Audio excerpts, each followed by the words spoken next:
Hello students, आज हम discuss करेंगे नए इंडियन कॉन्ट्रैक्ट सेकेंड पार्ट को करने के बाद नई book the Indian partnership act. The Indian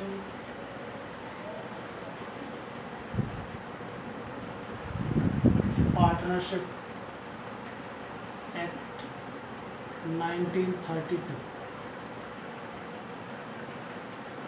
या पार्टनरशिप एक्ट का एक ही बात, इंडियन पार्टनरशिप एक्ट। ठीक है, इसका एक्ट नंबर 9 ऑफ 1932। ठीक है, हर एक एक्ट, जितने भी एक्ट है सबका एक एक्ट नंबर होता है। ठीक है, जैसे इसका एक्ट नंबर 9 है, उसी तरीके जैसे आईपीसी का एक्ट नंबर 45 है। अगर मैं कहूँ एक्ट नंबर 45 मीन्स मैं आईपीसी की बात कर रहा हूँ। एक्ट नंबर 9 मतलब इंडियन पार्टनरशिप एक्ट। ठीक है, एक्ट नंबर 1 यानी कि इंडियन एविडेंस एक्ट। इस तरीके से सभी एक्ट के नंबर होते हैं, एक्ट नंबर। ठीक, पार्टनरशिप, इंडियन पार्टनरशिप एक्ट 1932, इससे पहले ये पार्टनरशिप से रिलेटेड प्रोविजन हमारे कॉन्ट्रैक्ट, इंडियन कॉन्ट्रैक्ट एक्ट 1872 में ही डिफाइन थे, लेकिन उसमें ओवर ड्राफ्टिंग की वजह से उसको वहाँ से रिपील कर दिया गया और एक नया एक्ट बनाया गया, द इंडियन पार्टनरशिप एक्ट। ठीक है, 1932 ये इसमें इंट्रोड्यूस हुआ। सेक्शन 1, इसका शॉर्ट टाइटल। ठीक है, इसका एक्सटेंड और इसका कमेंसमेंट की बात करता है। Short title Indian partnership act 1932 होगा इसका नाम, और एक्सटेंड इसका होल इंडिया। ठीक है, except Jammu and Kashmir. Commencement 1 October 1932 को इसका कमेंसमेंट हो गया। ठीक है, लेकिन इसका जो सेक्शन 69 उसको रोक दिया गया, क्योंकि ये क्या है, जो अनरजिस्टर्ड फर्म थी,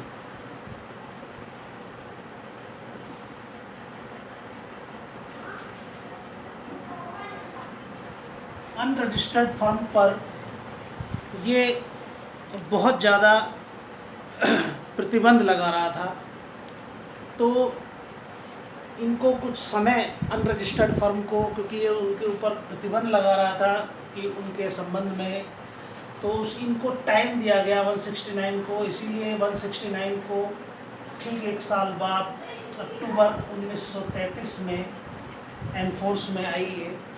ठीक है, केवल इसका जो सेक्शन 69 इसको छोड़ करके पूरा इंडियन पार्टनरशिप एक्ट 1 अक्टूबर 1932 को एनफोर्स हो गया, लागू हो गया। लेकिन इसकी सेक्शन 69 जो अनरजिस्टर्ड फॉर्म पर प्रतिबंध लगा रही थी बहुत ज़्यादा, इस वजह से उनको रजिस्टर्ड कराने के संबंध में 1 वर्ष का टाइम दिया गया, और 1933 को ठीक है सेक्शन 69 भी एनफोर्स में आ गया।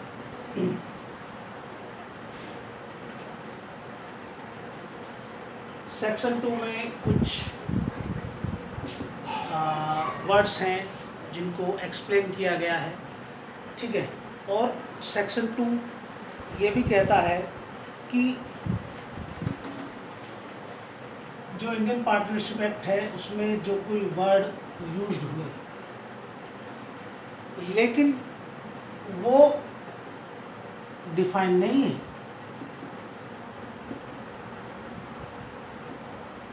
डिफाइन नहीं किया गया उन्हें, और उन वर्ड्स को इंडियन कॉन्ट्रैक्ट एक्ट 1872 इसमें इसमें इंडियन कॉन्ट्रैक्ट एक्ट 1872 में इसमें उसको डिफाइन किया गया है।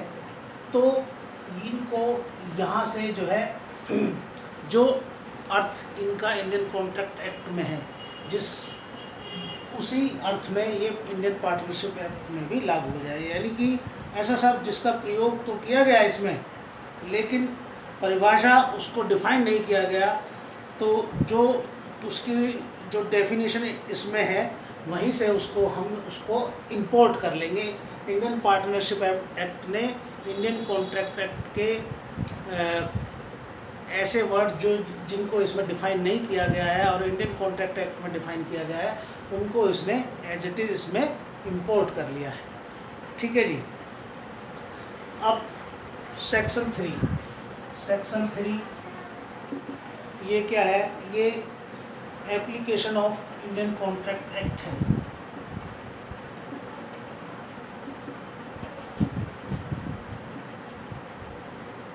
Indian contract act 1872। ठीक है,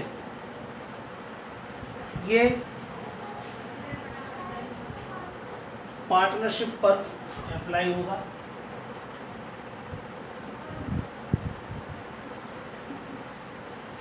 पर अप्लाई होगा कहाँ तक? जितना ये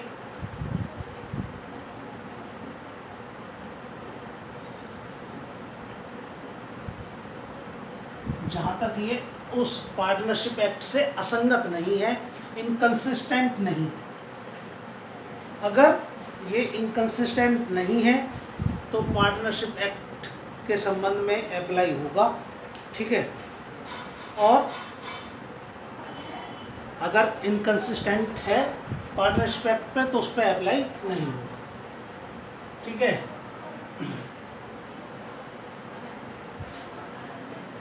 सेक्शन 4 काफ़ी इम्पोर्टेंट है।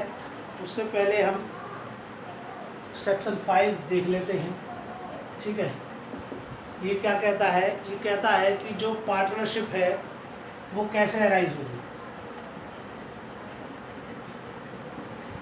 पार्टनरशिप अराइज होगी, तो वो कहता है पार्टनरशिप अराइज होती है एग्रीमेंट से।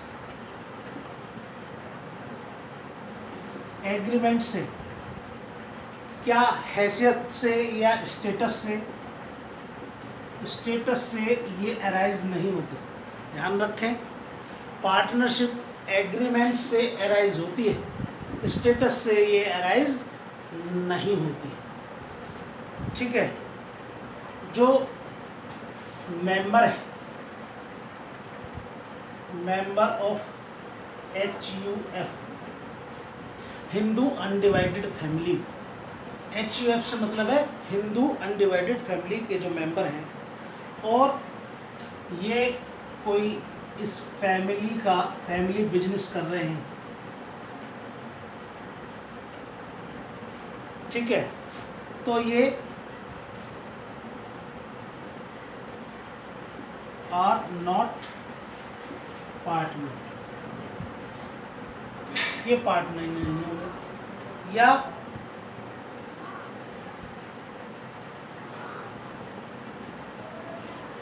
जो बर्मीज बुद्धिस्ट है, ठीक है, बर्मीज बुद्धिस्ट जो हस्बैंड और वाइफ, ठीक है, ये कोई बिजनेस, ठीक है, कैरी ऑन कर रहे हैं, तो ये भी आर नॉट पार्टनर, ये भी पार्टनर नहीं होंगे। बर्मीज बुद्धिस्ट जो हस्बैंड वाइफ किसी बिजनेस को दोनों एक साथ मिलकर के उस बिजनेस को चला रहे हैं, तो ये भी पार्टनर नहीं मानेंगे। और जो हिंदू अनडिवाइडेड फैमिली का जो मेंबर हैं वो फैमिली बिजनेस कर रहे हैं, तो वो भी पार्टनर नहीं माने जाएंगे। ऐसा सेक्शन 7 सेक्शन 5 बोलता है। ठीक है, और इसने क्या कहा कि जो पार्टनरशिप है वो एग्रीमेंट से अराइज होती है, वो स्टेटस से अराइज नहीं होती। सेक्शन 6 एक लेजिस्लेटिव फॉर्मूला है, ठीक है। ये जानने का कि क्या कोई व्यक्ति भागीदार या पार्टनर है या नहीं, क्या कोई व्यक्तियों का जो समूह है वो फर्म है या नहीं, ठीक है।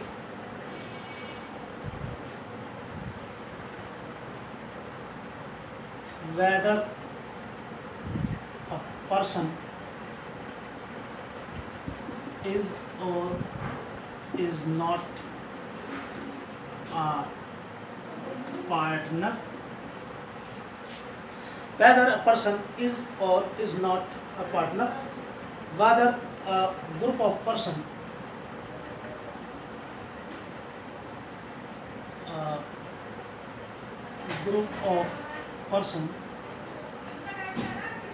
ठीक है, is or is not a firm, is or is not a firm, ठीक है।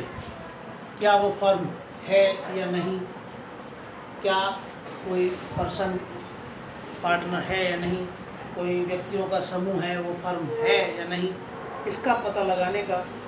तो वो कहता है कि जो इनके real relation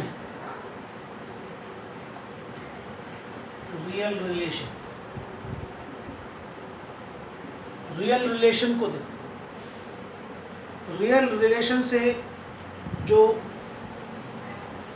all relevant fact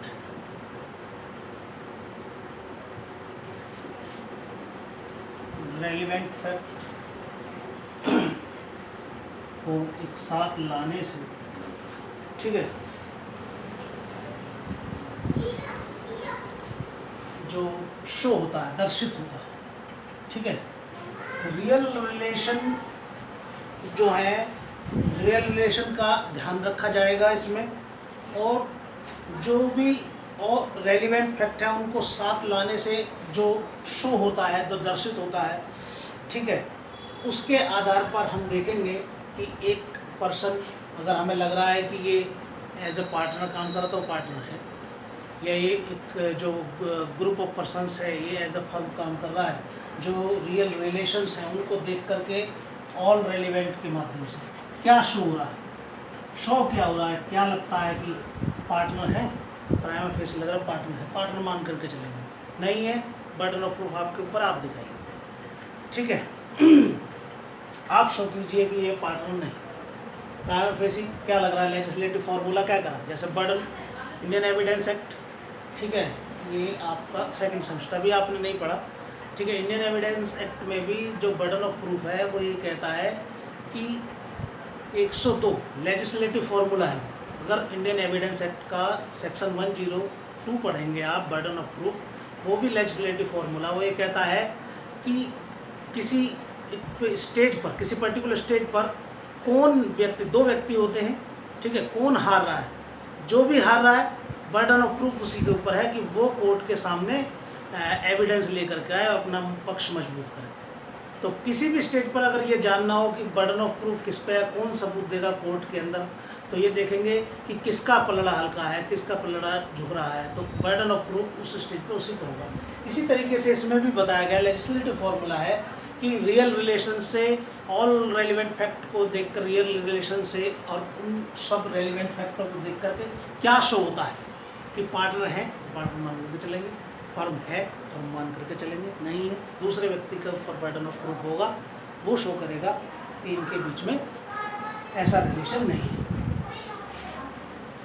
अब इसमें एक्सप्लेनेशन दी हुई है दो। एक्सप्लेनेशन 1, ठीक है, कोई प्रॉपर्टी इसमें, ठीक है, जॉइंट इंटरेस्ट होल्डर है या कॉमन इंटरेस्ट होल्डर है, ठीक है। किसी प्रॉपर्टी में कोई जॉइंट इंटरेस्ट होल्डर है या कॉमन इंटरेस्ट होल्डर है, उस संपत्ति से क्या करता है, कोई प्रॉफिट इस प्रॉपर्टी से, ठीक है, शेयरिंग करता है प्रॉफिट, ठीक है, या कोई ग्रॉस रिटर्न, केवल इतने मात्र से, ठीक है, does not make himself, ठीक है, such person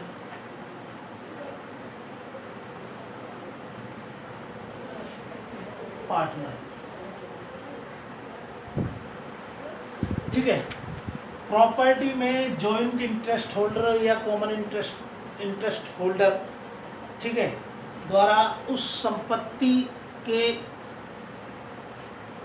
कोई लाभ प्राप्त करना या जो प्राप्तियां हैं, सारी कुल प्राप्तियां हैं, उनको आपस में बांटना, केवल इतने मात्र से वो भागीदार नहीं बन जाएगा, ठीक है।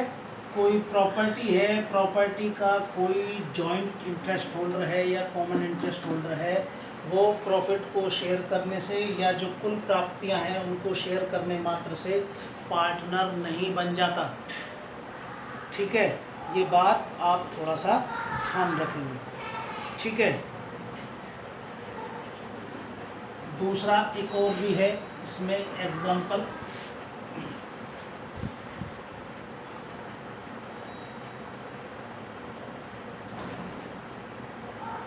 the receipt by a person, the receipt by a person of share of the profit, ठीक है, profit of business,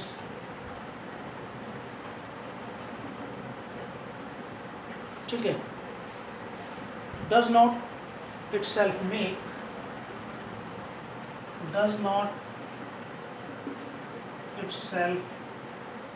make him a partner,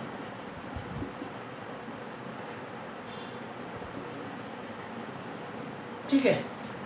receipt प्राप्त कर रहा है एक पर्सन, क्या, share of the business, share of the profit of business, उस business के कुछ प्रॉफिट प्राप्त कर रहा है, केवल इतने भर से उसको पार्टनर नहीं बनाता, ठीक है, कि वही बिजनेस के वो जो प्रॉफिट हो रहे हैं उसका कोई शेयर प्राप्त कर रहा है, केवल इतने भर से वो भागीदार या पार्टनर नहीं बन जाएगा, ठीक है। तो इसी में हम देखते हैं आगे कि फॉलोइंग पर्सन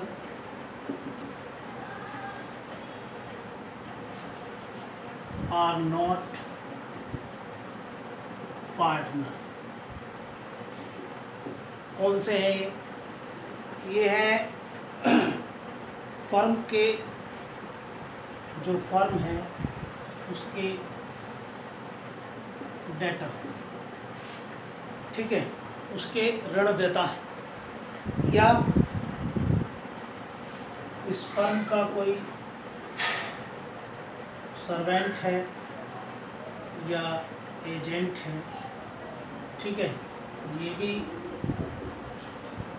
उसके प्रॉफिट को रिसीव करता है, लेकिन इतने भर से ये जो है उसका पार्टनर नहीं बन जाएगा, ठीक है।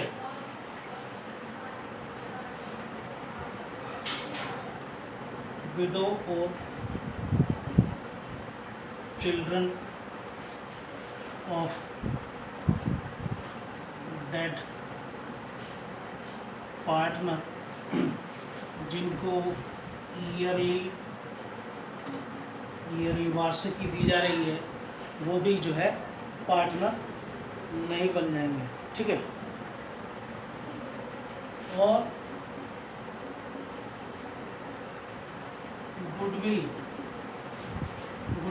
का सेल करने वाला, गुडविल का विक्रेता, ठीक है, विक्रय करने वाला व्यक्ति भी जो है उसको एक गुडविल का अपना शेयर प्राप्त करता है, लेकिन उससे वो पार्टनर नहीं बन जाता।